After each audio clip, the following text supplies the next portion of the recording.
회계이왕 선생님이 우리에게 들려주는 삶의 네 번째 지혜, 또 같이 한번 읽어보도록 하겠습니다. 시작. 실천하지 않는 것은 자포자기를 하는 것과 같다. 네, 회계이왕 선생님이 네 번째 우리에게 들려주는 삶의 지혜는 실천하지 않는 것은 자포자기를 하는 것과 같대요. 우리는 공부하고 있어요. 우리가 모여서 인문학을 공부하고 또 독서 나눔을 하고 있어요. 우리가 이렇게 공부하는 이유는 뭘까요? 결국 실천하기 위해서예요. 우리가 무엇인가를 행동하기 위해서 사실 공부하는 거예요. 그래서 내가 공부를 많이 했어요. 그런데 실천하지 않아요. 그렇게 하는 공부는 아무 의미가 없다라는 거예요. 우리가 이렇게 매주 모여서 공부하고 있어요. 쉬운 거 아니에요. 불편함을 감수하는 거예요. 그렇죠? 지금 만약에 이 자리에 오지 않는다 그러면 정말 재밌는 TV도 볼 수 있고 친구를 만날 수 있고 또 술자리 같은 데 가서 즐겁게 보낼 수도 있어요. 그런데 그런 좋은 점을, 장점들을 다 포기하고 여기 나왔어요. 왜요? 공부하기 위해서요. 공부하기 위해서 여기 온 거예요. 그런데 우리 왜 공부해요? 왜 인문학을 공부해요? 왜 우리 독서해요? 그거는 실천하기 위해서예요. 실천하기 위해서인데 무엇을 실천해요? 사람다운 사람이 되어서 사람을 사랑하면서 살기 위해서 이렇게 공부하는 거예요. 그러니까 결국 그게 행동하자는 거예요. 실천하자는 거예요.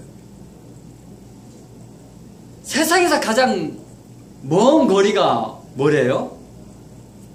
머리에서 가슴까지가 가장 먼 거리래요. 사람들이 알아요. 막 공부해서 뭔가를 알고 있어요. 그런데 알고 있는 것으로 끝나요. 공부한 것으로 끝나요. 가슴까지 내려와야 되는데 가슴까지 내려오지 않고 머리에서 끝나요. 그래서 우리 배운 것을 학습한다고 그래요. 그런데 학만 있어요. 습이 없어요. 머리에만 쌓아둬요.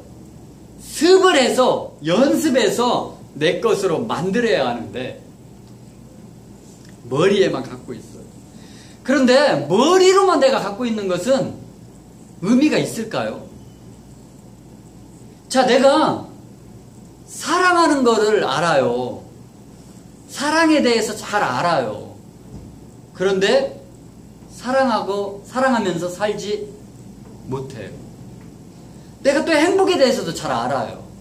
어떻게 하면 행복하게 사는지에 대해서도 잘 알아요. 그런데 행복하게 살지 못해요. 그 의미가 있을까요? 아는 게 의미가 있을까요?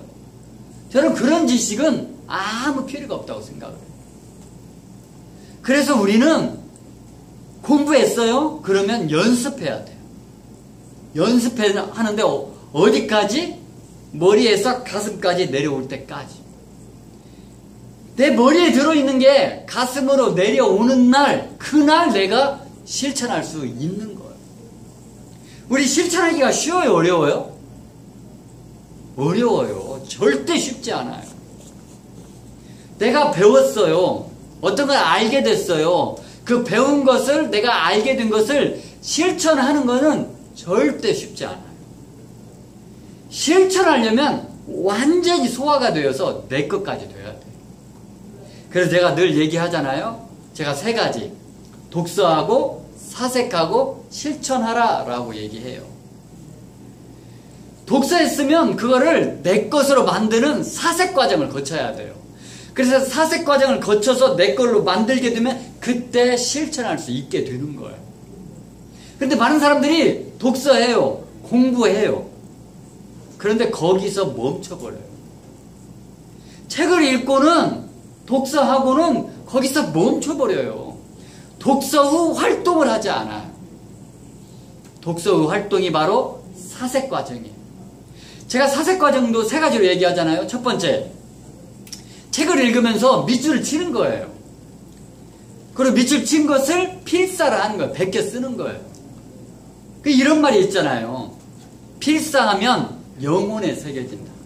내가 책에 밑줄을 긋고 필사를 하게 되면 내 두뇌에 새겨진다라는 말이에요. 그래서 책 읽으면서 그냥 책 읽으면 안 돼요. 감동받은 거 밑줄 쳐야 돼요.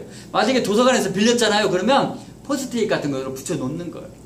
그리고 책을 다 읽고 나서 그거를 베껴 쓰기를 하는 거예요. 물론 다 베껴 쓸 수는 없어요. 그래서 책을 다 읽었으면 두 번째는 뭘 해야 되냐면 두 번째는 밑줄 친 것만 읽는 거예요.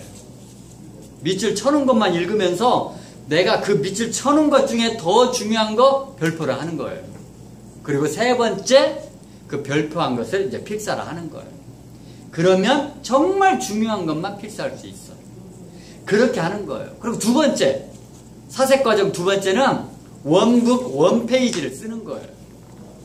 내가 책 한 권을 읽었으면 한 페이지로 요약을 해보는 거예요. 이 원북 원페이지 하면서 사실은 엄청난 걸 깨닫게 되는 거예요. 자, 그렇게 할 때 뭐 어떻게 하냐면 첫 번째는 1번 한 줄 요약. 책 한 권을 읽었으면 한 줄로 요약을 해보는 거예요. 두 번째, 내 영혼의 비타민. 책을 읽으면서 감동됐던 거. 내 영혼의 비타민이 되었던 거를 2번에다가 써보는 거예요. 3번은, 세 번째는 그렇게 하면서 깨달은 거. 깨달은 거를 3번에다가 쓰는 거예요. 그리고 마지막 4번은 깨달았으니까 이제 실천. 내가 이제 이렇게 하겠습니다.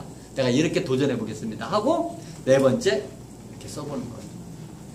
그리고 사색과정 세 번째는 독서 토론. 이렇게 독서 토론을 하는 거예요.